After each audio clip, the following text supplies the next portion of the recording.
So there we go, there's the carb with the air cutoff valve reassembled. The next stage is to put the float back in place.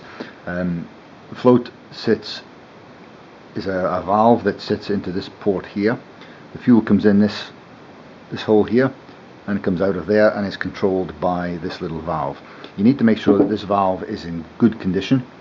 I would always recommend replacing it because they're relatively cheap and relatively straightforward. The rubber element here will harden very quickly, and the original Honda OEM components do become brittle quite quickly, and they also are very susceptible to gunk in the fuel. So it's always better to replace them. Make sure it's in good condition and make sure it's tiny little spring. I don't know if you can actually see it there, but there's a little spring that works there to just keep the thing in place.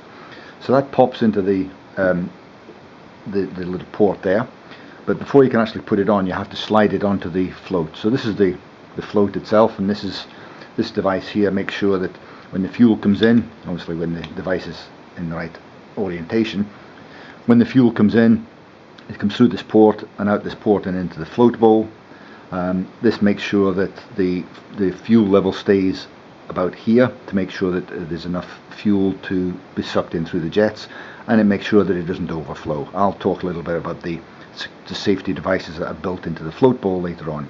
But the idea is that when the fuel comes up, it then cuts off the valve and stops any more fuel coming in and keeps the fuel in the bowl at a constant level. So we need to put the valve into the float, onto the float itself, and it just basically slips over that little notch there.